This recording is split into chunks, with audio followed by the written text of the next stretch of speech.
Hi everybody, Sam Kouvaris and Garry Smits here. Beautiful day once again at TPC at Sawgrass as we prepare for the players. Here in the Times Union we're going to have a lot of kind of run-up coverage. In fact, a special section. Yeah, special is going to come out on Sunday. Florida Times Union. We'll start rolling some of those stories out, Jacksonville.com, including some pretty good takes, some pretty good columns by you, G. Fournette. Right. And the coverage is going to continue from that point on through the end of the Players Championship at Jacksonville.com and at samsportsline.com, correct? All that, yeah. Okay, and social media, make sure at G. Smitter, at Sam Kouvaris, right, at G. Fournette, and at Jax.com, and we'll have everything under the sun for this change to March. And Sam, we're going to pick some winners here. Right. Win, well, place, first and of show. all, the golf course itself is going to determine some of that, yes. right? I mean, if you think about how different this golf course is going to play, mm-hmm. Dustin Johnson said a couple of weeks ago he can't wait to get the players so he can use his driver again. Yes, exactly. Is he one of your picks? He might be. We'll get to that in a second. And that was going to be what I was going to get into with you. There's about, I counted 18 or 19 guys who are going to be in the field who have played this tournament in March. Right. Tiger, Phil, Stuart. We hope Sink Tiger's in the field. Is another one. We hope Tiger's in the field. Withdrew from Bay Hill, obviously. As of right now, he's still planning on being there.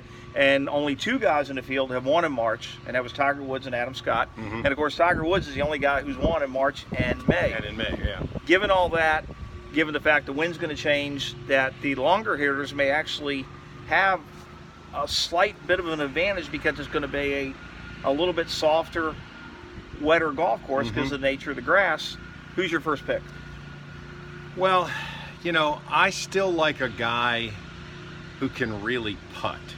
And I know he played well last week, and I think it's he might even qualify as my dark horse. But a guy like Ryan Palmer, who hits it straight, and when he kind of gets it going, he's a little bit streaky, but he's an excellent putter. And the way that these greens are now, very different than they were in May. If you can hit the ball close, there's going to be a lot of birdies out here. Okay. There's another guy I like, and he's going to be, we were talking about one place and show. Let's start with the show, and that may be your show. Okay. Okay, my show is Patton Kizzire. Patton Kizzire is a lights-out putter, plays the ball in control, played at Auburn, had a very good record in the SEC up at Sea Island in the SEC tournament. Yep. And that's another thing to watch out for. Guys who played well at Sea Island and in the SEC at a time when they had more of the March wins we're going to get might have a little bit of a chance. Then you're bringing in Billy Horschel. Then you're bringing in Brian Harmon, University of Georgia. Then you're bringing in maybe even Bud Cauley from Alabama. Right now, Patton Kizzire, I think if he gets the putter going, he's my show. Who's your place? I like Sergio as my place, and I would pick him to win, except that I do think you're going to have to make some crucial putts here, and I think you're going to have. Sergio's an excellent putter. He's just not a great putter, right?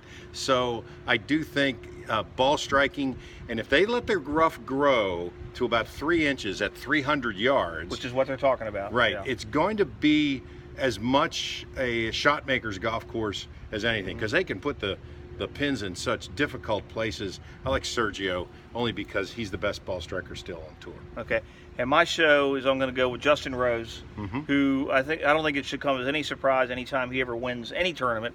But I'm kind of surprised we've gotten this far in his career and in this tournament without Justin having won one of these.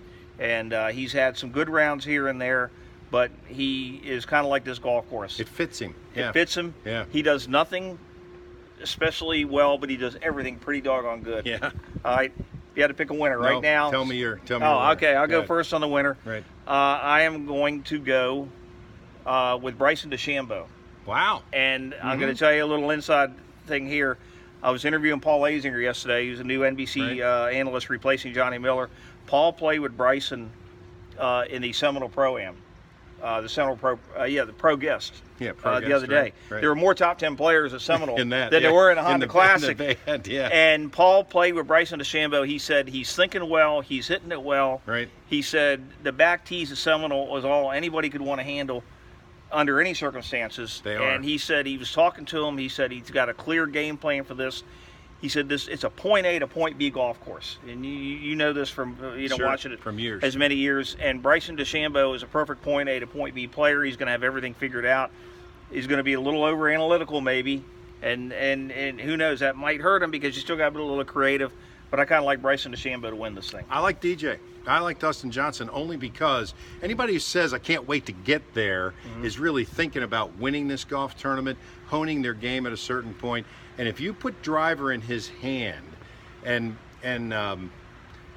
you know, I mean, the other guy, I'll pick the other guy as my dark horse, which will be funny. But nonetheless, I'll take Dustin Johnson mainly because he's unflappable. Okay, and you can get a big number on any hole out here.